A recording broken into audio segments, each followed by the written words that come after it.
একদিন ফাতেমার সঙ্গে আলী তুমুল ঝগড়া, সেই লেভেলের ঝগড়া।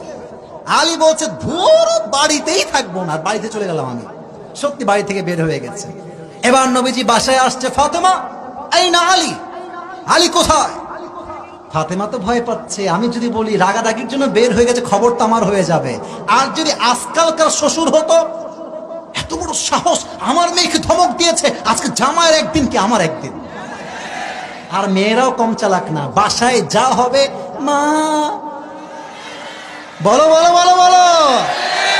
কিছু মেয়ে আছে শ্বশুর বাড়ির কথা তিলকে তাল বানিয়ে বয়ান করে দেয়। আর বাবা বলেছিস আমার মেয়েটা কত অবুঝ, এটা ডাইনি বুড়িরা বাপ জানেই না। তো নবীর আচরণ দেখেন, মুরব্বী আব্বা জান, ও আব্বা জান, ও মুরব্বী যুবক ভাইয়ারা এদিকে তাকাও। নবীজি বলছে কত বড় সাহস তোমার, তুমি আলীর সঙ্গে ঝগড়া করেছো মা, খবরদার নেক্সট টাইম আর ঝগড়া করবা না। নবীজি শ্বশুর হয়ে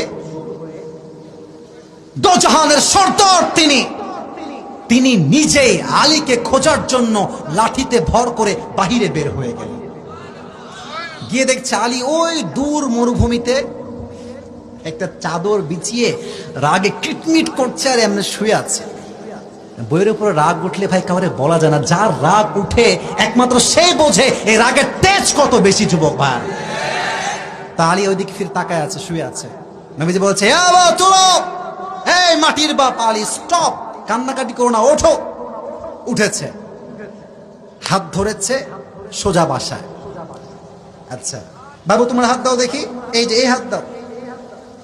মনে করো এটা হচ্ছে আলীর হাত। এটা কার হাত? এক্সাম্পল, নট আলীর হাত, এটা এক্সাম্পল, উদাহরণ। এটা কার হাত? রাদিয়াল্লাহু তাআলা আনহু। আপনার এটা হাত দিবেন, এই হাতটা দেন। মনে করেন এটা হচ্ছে ফাতেমার হাত। ভাই আমি কিন্তু এক্সাম্পল দিচ্ছি, এটা কার হাত? তো নবীজি আলীর হাত ধরেছে এমনে, দেখা যায়? আরে আর বাতাও, দেখা যায়? এটা আলীর হাত, এটা ফাতেমার হাত। নবীজি বলছে ফাতেমা এদিকে আসো। ফাতেমা আমি যাব না, ঝগড়া হয়েছে, যাব না। ফাতেমা এদিকে আসো, ধমক দিয়েছে, দৌড় দিয়ে আসছে, হাত ধরেছে। এবার নবীজি আলীর ডান হাত বুকে রাখছে, তার উপরে ফাতেমার হাত রাখছে, আর তার উপর নবীজি নিজের হাত রেখেছে। সুবহানাল্লাহ পড়বেন না আপনারা?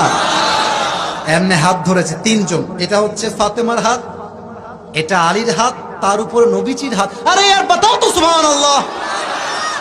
এবার নবীজি কি চালাক দেখেন, আগে মেয়েকে বলছে মা, সরি মেয়েকে না, ছেলেকে, ভাই ভুল জারি হোক সরি বলতে হয় ছেলেদেরকে রে ভাই। মেয়েদের রগ এত বেকার, যতই ভুল করো কথা বলেন ঠিক আছে কিনা, ওরা সরি বলবে, কিন্তু এইদিকে এদিকে বলবেই না। তোমারই দোষ সব, তুমি সব করেছো। একজন স্বামী সংসার টিকাবার জন্য নিজেকে নির্দোষ যেন বাধ্য হয়ে সরি বলতে হয়। নবীজি বলছে আলী বলো ফাতেমা আই লাভ ইউ। সুবহানাল্লাহ বলেছো ভাই। আই লাভ ইউ মানে কি? রাগ মাগ সব খতম, এখন থেকে আমরা আবার মিউচুয়াল আন্ডারস্ট্যান্ডিং এ আসলাম। তুমিও আমার, আমিও তোমার, তোমার ভুলও আমার, তোমার সব গুণও আমার, ঠিক কিনা বলো? এবার বলছে ফাতেমা তুমিও বলো সরি। এখন যেহেতু আলী আগে সরি বলেছে, ফাতেমার ব্যক্তিত্ব দূর হয়ে গেছে। ফাতেমা বলছে Ali I love you too. আমাদের কনভারসেশন আর কি। আলী বলছে আই লাভ ইউ, ফাতেমা বলছে আই লাভ ইউ। জায়গায় সমাধান। যদি এই ঝগড়া আপনি সমাধান না করতে পারেন, এই দেশে আজকে সবচাইতে তালাকের রেট বেড়ে গিয়েছে যুবক ভাইরা। কথায় কথায় তালাক। আর তালাক হবে না কেন?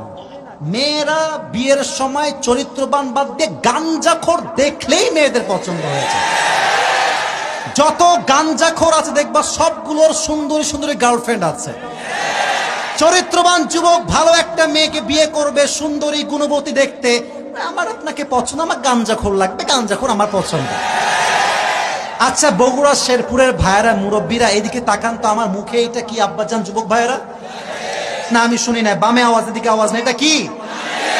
দাঁড়িয়ে রেখে আমাকে খ্যাত লাগতেছে। এই তোমরা কথা কও না কেন ভাই? আনস্মার্ট লাগতেছে? এই যে সবার দাঁড়িয়ে আছে, এই যে ওনার দাঁড়িয়ে আছে, ইনার দাঁড়িয়ে আছে। ভাই দাড়ি যে রাখে সে জাস্ট সুন্দর নয়, তার মতো হ্যান্ডসাম আর কেউ হতে পারে না। তো যারা আমাকে দাড়ি রেখে পছন্দ করতে চাইবে না, ক্রিস্টাল ক্লিয়ার কথা, যে আমাকে দাড়ি রেখে বিয়ে করতে চায় না সে আমার বউ হওয়ার কোনো যোগ্যতাই রাখে না। বলো তো, আমার নবীর মুখে দাড়ি ছিল কি ছিল না? নবীর মতো সুন্দর এই তল্লাটা আর কেউ হতে পারে? চাঁদের চেয়ে সুন্দর তুমি, নবী আমার কমলিওয়ালা, দো জাহানের বাদশাহ তুমি, প্যারা নবী সাল্লে আলা, দো জাহানের বাদশাহ তুমি, প্যারা নবী সাল্লে আলা, চাঁদের চেয়ে সুন্দর তুমি, নবী আমার কমলিওয়ালা। সুবহানাল্লাহ পড়ে।